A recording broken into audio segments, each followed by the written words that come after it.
একটা শান্ত গ্রাম। বাইরে থেকে দেখলে মনে হবে সবকিছু নর্মাল, কিন্তু সেই গ্রামের গভীরে এমন কিছু লুকিয়ে আছে যেটা কালো চিতাবাঘের চেয়েও অনেক বেশি ভয়ঙ্কর।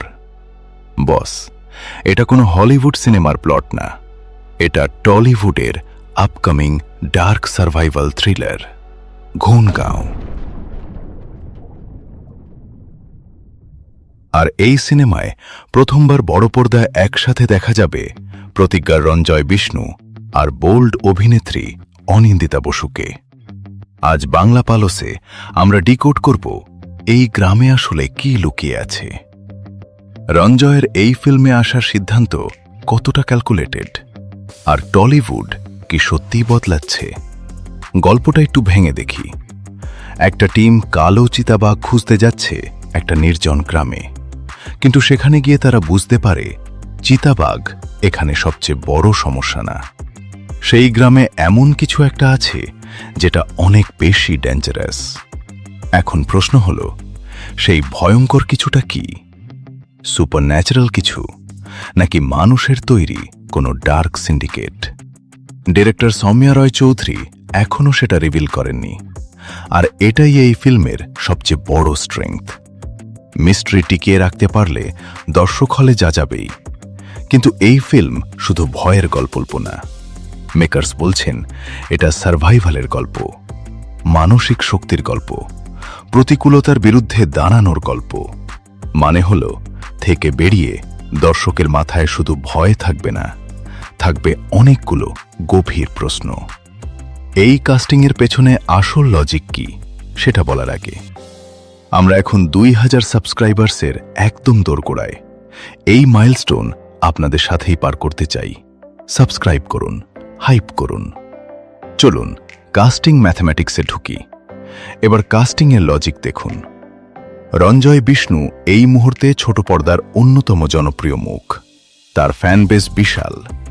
কিন্তু একজন সত্যিকারের অভিনেতা শুধু মেগা সিরিয়ালে আটকে থাকতে চায় না। রঞ্জয় আগেও দেখিয়েছেন সিরিয়াস ক্যারেক্টারে তিনি কতটা পাওয়ারফুল। ঘুনগাঁও তার সেই দিকটাকে আরও বড় প্ল্যাটফর্ম দিচ্ছে। অন্যদিকে অনিন্দিতা বসু ওয়েব সিরিজ থেকে বড় পর্দা সব জায়গায় নিজেকে প্রুভ করেছেন। তার একটা আরবান বোল্ড ইমেজ আছে। সিনে ক্রেজি এন্টারটেইনমেন্টস এই দুজনকে একসাথে নেওয়ার পেছনে ক্যালকুলেশন আছে। রঞ্জয়ের মাস আপিল প্লাস অনিন্দিতার আরবান ভাইব, এই কম্বিনেশন দুটো আলাদা অডিয়েন্সকে একই হলে নিয়ে আসবে। সিরিয়ালের দর্শক আসবে রঞ্জয়ের জন্য, ফিল্ম স্যাভি দর্শক আসবে অনিন্দিতার জন্য। আর মিউজিকে আছেন সুনিধি চৌহান, তিমির বিশ্বাসের মতো হেভিওয়েট নাম। বোঝাই যাচ্ছে এই সিনেমা বক্স অফিসে একটা বড় গেম খেলতে আসছে। এই ফিল্মটা নিয়ে একটু বড় প্রশ্ন করি। টলিউডে এতদিন ডার্ক সাইকোলজিক্যাল থ্রিলার খুব কম হয়েছে। রোম্যান্স, কমেডি, ফ্যামিলি ড্রামা এগুলোই সেফ জোন ছিল। কিন্তু ওটিটি আসার পর দর্শকের টেস্ট বদলেছে। তারা কমপ্লেক্স স্টোরি দেখছে, ডার্ক থিম দেখছে, মোরাল অ্যাম্বিগুইটি দেখছে। ঘুনগাঁও সেই বদলের সুযোগটা নিচ্ছে।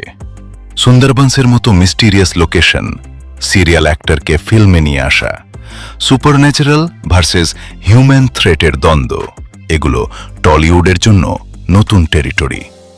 কিন্তু রিস্কও আছে।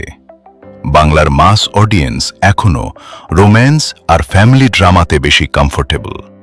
ডার্ক থ্রিলারে তারা হলে যাবে কিনা সেটা নিয়ে ইন্ডাস্ট্রির ভেতরেও প্রশ্ন আছে।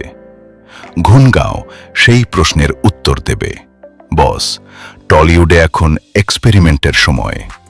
ঘুনগাঁও ঠিক সেই এক্সপেরিমেন্ট। রঞ্জয়ের সিরিয়াল ছেড়ে এই ডার্ক ওয়ার্ল্ডে আসার সিদ্ধান্ত বোল্ড। অনিন্দিতার সাথে এই পারিং আনএক্সপেক্টেড। এখন সব নির্ভর করছে এক্সিকিউশনের উপর। প্লট মিস্টিরিয়াস থাকলে, ভিএফএক্স ভালো হলে, আর গল্প শেষ পর্যন্ত ডেলিভার করলে এই ফিল্ম টলিউডে একটা নতুন চ্যাপ্টার খুলতে পারে। এবার আপনাদের থিওরি চাই। ওই গ্রামে চিতাবাঘের চেয়েও ভয়ঙ্কর জিনিসটা কি বলে মনে হচ্ছে? সুপারন্যাচুরাল নাকি হিউম্যান কনস্পিরেসি? আর রঞ্জয় অনিন্দিতার এই জুটিকে 10-এর মধ্যে কত দেবেন? কমেন্ট করুন, আপনার থিওরি লিখুন। সেরা থিওরিজ নিয়ে আমি রিপ্লাই করব। ভিডিও ভালো লাগলে হাইপ করুন, শেয়ার করুন, বাংলা পালস সাবস্ক্রাইব করুন। টলিউডের রিয়েল গেম এখানেই দেখা যায়। দেখা হচ্ছে পরের ভিডিওতে।